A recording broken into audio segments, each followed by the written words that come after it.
नमस्कार प्यारे दोस्तों। आज हम नंबर सिस्टम का पार्ट 5 देखेंगे। इससे पहले नंबर सिस्टम का हम पार्ट 4 तक देख चुके हैं। अगर आप नहीं देखे होंगे तो प्ले लिस्ट में जा कर के आप पार्ट 4 तक देख सकते हैं। चलिए, आज जो है नंबर सिस्टम का पार्ट 5 शुरू करने से पहले आपको सबसे पहले कह दें कि अगर आप चैनल पर नए हैं तो सब्सक्राइब ज़रूर कर लीजिएगा, बेल आइकन दबा लीजिएगा और वीडियो को अधिक से अधिक शेयर कीजिएगा। चलिए अब चलते हैं मूल बिंदु पे। पहला सवाल है 1/5 भागा 1/5 का 1/5 बट्टा में 1/5 का 1/5 भागा 1/5। चलिए, तो सबसे पहले इसमें हम का वाला काम करते हैं। पहले का वाला काम करना, भाग का नहीं। तो 1/5 भागा 1/5, का मतलब होता है गुना, तो गुने 1/5 बट्टा में 1/5, का मतलब गुने 1/5 भागा 1/5। तो फिर 1/5 भागा 1/5 25, फिर बट्टा में 1/25 भागा 1/5। फिर इसको लाए इधर, तो 1/5 भाग का मतलब होता है गुना, तो गुने में हो गया 25/1 बट्टा फिर 1/25 गुने 5/1। जब इसको काटे तो हो गया 5 25 और इसको हो गया 5 कम 5 यानी 1/5। अब ये हो गया 5 भागा 1/5। इसको बदले तो 5 गुने 5/1 यानी 5 25।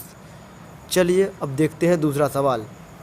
दूसरा सवाल है 1/2 भागा 1/2 का 1/2 बट्टा 1/2 का 1/2 भागा 1/2।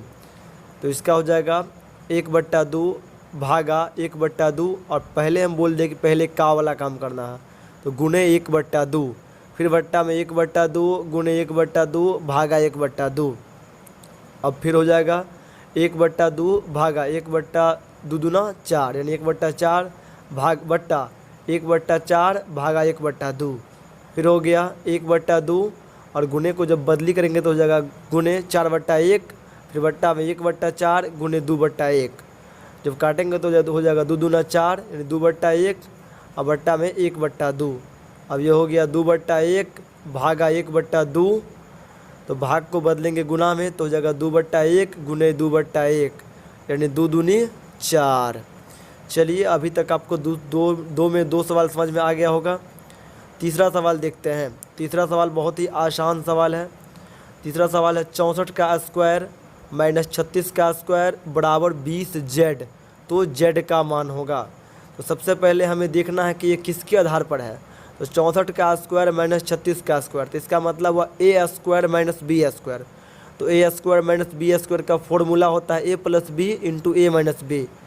तो अब इसके आधार पर बनाएंगे हम, तो हो जाएगा 64 + 36 इंटू 64 माइनस 36, क्योंकि ए है 64 और बी है 36। ठीक है, तो 64 + 36 यानी 64 36 हो जाएगा 100 और 64 में से 36 गया तो बच गया 28 बराबर में है 20z।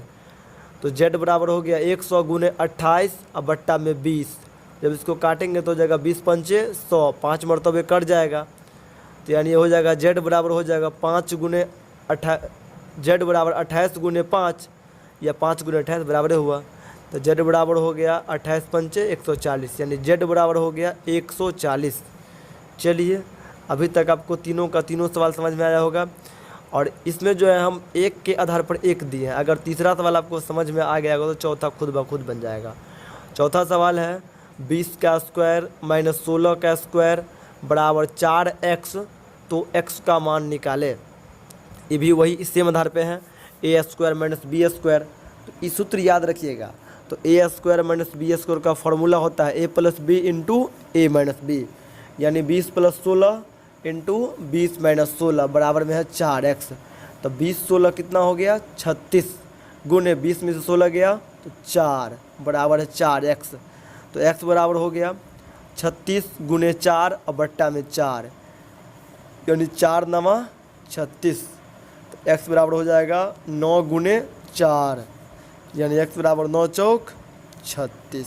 चलिए, आपको निश्चित समझ में आता होगा और अगर समझ में नहीं आता तो प्रत्येक सवाल को आप अपने कॉपी पे उतारिए और जो सवाल आपको समझ में नहीं आया उसको पुनः फिर से देख लीजिए। जो सवाल समझ में आ गया वो तो बेहतर है ही, और जो नहीं समझ में आया तो एक से दोबारा और देख लीजिए, देखिए पूरा का पूरा ठोस हो जाएगा। चलिए 5वां सवाल देखते हैं। 5वां सवाल है 57 का 2/3, 57 का 2/3 90 के 1/3 से कितना अधिक है। तो सबसे पहले हमें कह रहा है कि 57 का 2/3, तो 57 का और 2/3 का मतलब है 2/3 यानी 2/3। तो 57 और का मतलब होता गुना, तो 57 गुने 2/3 बराबर है 90 के 1/3, 1/3 मतलब 1/3, तो बराबर 90 गुने 1/3। जब काटेंगे 57 को तो 3 से 19 मरतबे यानी 19 तिया 57, तो 19 गुने 2 बराबर में हो जाएगा 3 से 30 90 को, तो 30 तिया 90 यानी 30 गुने 1, तो 19 दूना 38 और 30 से कम 30 यानी 38 और 30 के बीच में अंतर कितना का है। तो 38 और 30 के बीच में अंतर है 8, यानी 57 के 2/3 90 के 1/3 से 8 अधिक है। ठीक है, इसमें अंतर घटा लेंगे अपने आप आंसर हो जाएगा। चलिए अब नंबर 6 सवाल देखते हैं। नंबर 6 सवाल 5 के आधार पे ही है, थोड़ा सा चेंज है।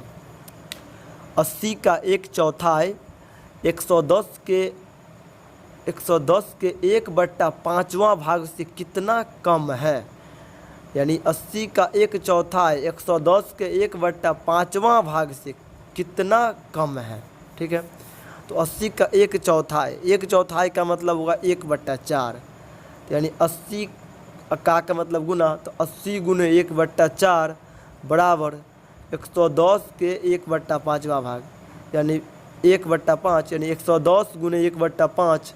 तो जब काटेंगे 80 को 4 से तो 20 चौक 80 यानी 20 हो गया, बराबर में 110 को 5 से काटेंगे तो 22 पंचे 110। और इस सवाल में कहा है कि 80 का 1/4 110 के 1/5वां भाग से कितना कम है, कम पूछ रहा है ना। तो ठीक है, तो 20 में 22 और 20 का में से अंतर घटा दीजिए, 22 में से 20 गया, 2 है अंतर। ठीक है, चलिए नंबर 7 देखते हैं। नंबर 7 सवाल बहुत ही आसान सवाल है। नंबर 7 में है रूट अंदर 12 प्लस, फिर रूट अंदर में 12 प्लस, फिर रूट अंदर में 12 प्लस डॉट डॉट बराबर व्हाट। यानी जो डॉट डॉट है प्लस के बाद उस व्हाट के यानी डॉट डॉट की जगह पर क्या होगा। ठीक है, हमें ये मालूम करना है। तो सबसे पहले जो हम क्या करेंगे, ये रूट में अगर एक ही रंग अंक दिया रहे, यानी एक ही रंग अंक दिया रहे तो ज़्यादा दिमाग नहीं लगाना है। एक ही रंग अंक दिया है तो उसका बिंदास आप गुणनखंड निकाल लीजिए, बड़ा गुणनखंड। तो जब गुणनखंड निकाले हम तो 12 का हो गया 4 तिया 12। वैसे 6 दूना 12 भी हो सकता है, लेकिन ये नहीं लेना है क्योंकि 4 तिया 12 लेना है जो एक ही का आगे पीछे हो। तो 4 तिया 12, तो इसमें कह रहा है कि यानी प्लस में अगर रहे तो बड़ा अंक लेना है। यानी सवाल में से है 12 प्लस 12 प्लस 12 प्लस, अगर प्लस में रहे तो बड़ा अंक लेना है, यानी 4 हो जाएगा आंसर। ठीक है, चलिए 8वां सवाल देखते हैं। 8वां सवाल है रूट अंदर 20 प्लस रूट अंदर 20 प्लस रूट अंदर 20 प्लस डॉट डॉट। यानी इसमें भी सेम आधार पे सवाल है, इसमें भी डॉट डॉट का ही मान निकालना है। ठीक है, तो सबसे पहले हम 20 का खंड करेंगे। 20 का क्या करेंगे, 4 पंचे 20, 4 पंचे 20। ठीक है, तो इसमें कह रहा है कि प्लस में रहे तो बड़ा लेना है। तो बड़ा कौन है, 5 और 4 में, तो बड़ा 5 है, इसलिए इसका आंसर कितना हो गया 5। और इसी में रहता कि घटाव रहे तो यानी 20 माइनस 20 माइनस 20 माइनस घटाव रहता तो उसका आंसर छोटका वाला हो जाता। चलिए अब जो है 9वां सवाल देखते हैं।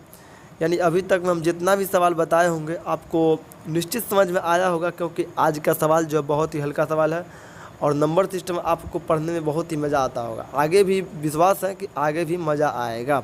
अगर आप कंटिन्यू वीडियो को देख रहे होंगे तो निश्चित समझ में आएगा और एब्सेंट मार रहे हैं तो समझ में नहीं आएगा। चलिए 9वां सवाल देखते हैं। 9वां सवाल का पैटर्न चेंज है। 9वां सवाल में है 1 बट्टा में 0.04 बराबर व्हाट। 1 बट्टा में 0.04 बट्टा में व्हाट। ठीक है, तो सबसे पहले हमें देखना है कि बट्टा में दशमलव के बाद क्या गो अंक है। तो बट्टा में दशमलव के बाद 2टा अंक है, जीरो और एगो 4 यानी 2 अंक है। तो बट्टा में दशमलव के बाद जितना अंक रहे ऊपर में उतना जीरो होगा, यानी दशमलव के बाद 2 गो अंक है तो ऊपर में 2टा जीरो होगा। तो एक पर हो गया 2टा जीरो यानी 100 हो गया।